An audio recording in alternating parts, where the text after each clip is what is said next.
good to go, what is your guarantee that he will honor the verbal agreement that y'all had? Because you don't have nothing in writing. He started seeing where he can put things together. Now, him and the gentleman has talked, and I'm helping him draft out. I'm helping them draft out a contract. Which, as a result of me helping them draft out a contract, what does that do? Now you got to pay me for my time to help you draft out a contract. You see, LinkedIn leader. Okay, that's another way. A lot of us who are on LinkedIn, we're connecting on LinkedIn, but what I tend to see a lot of people, quite a few people do on LinkedIn is they do not maximize LinkedIn. They put in a request, click, connect. Now you get the person accept, but that's it. There's no communication between the two of you. There's no nice to connect with you. There's no doing your homework. Again, always do your homework. Scroll back through the different posts that person put in. What are they posting the most of? Where are they, celebrating themselves? What articles do they post? Because why? What are they talking about? So, for example, I have no clue about, the only spray gun I know is to get paint in it and spray on a wall. But I just sat through Tori's presentation, and they'll have something about spray and makeup. I have quite a few friends that are into the hair care and do the hair shows and own 7-figure salons and things of that nature. But when I see different articles or I see a different show, or I got friends who's into horses, I'm into horses.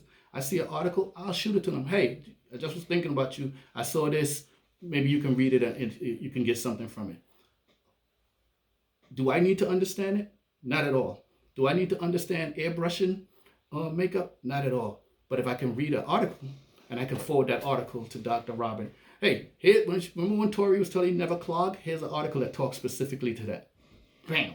What did that do? It showed Tori that I was intentionally paying attention to Tori, because I sent Tori the article as well.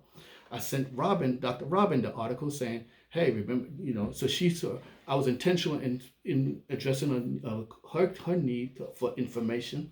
What did that do? It now gives 2 additional people insight that, hey, you know what, when I hear something about management or consulting work or coaching and things of that nature, I'm going to reach out to Dr. Ricky. Why? Because he reached out to me. He paid attention to me. He left an impression. He formed a relationship. No telling how long that relationship could go, but it started somewhere. Okay? Then you have Upwork. That's your McDonald's. Would you like to supersize that? Would you like cheese with that? When you in a business, when I work into a business and I get a contract with a client, I start immediately, what else is in this organization that I can address? What other issues can I address? Where are they bleeding in other areas? Because remember, my goal is to always be strategic, innovative, and grow your wealth. The number one way to grow your wealth is to stop money going out of your company. I tell people all the time, not everyone can be in this situation. But let's say you own a house and you don't have a mortgage. You have a car and you don't have a car note. You have a job and they decide to reorganize. And unfortunately, when they reorganize, you're no longer part of that organization, so you lose your job.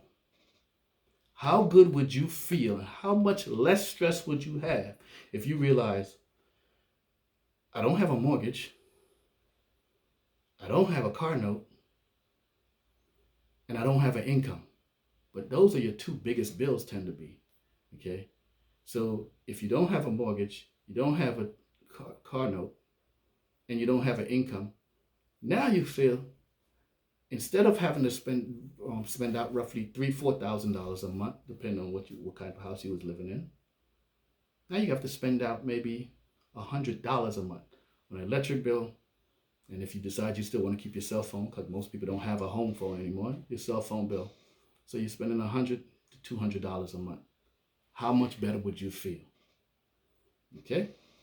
So that's where that comes in. And then, most important, what I find is a cash cow in business and client acquisition is referrals. Very few of us ever ask for referrals.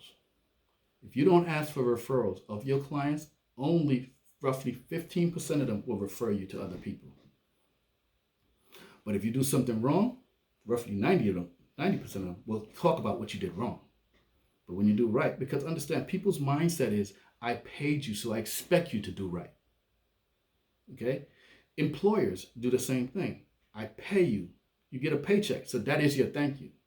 But if you physically ask your clients, I want you to, you have other friends or family members that can use my service. Remember what I said earlier? Who do you know can benefit from my service? Immediately, I'm talking referrals.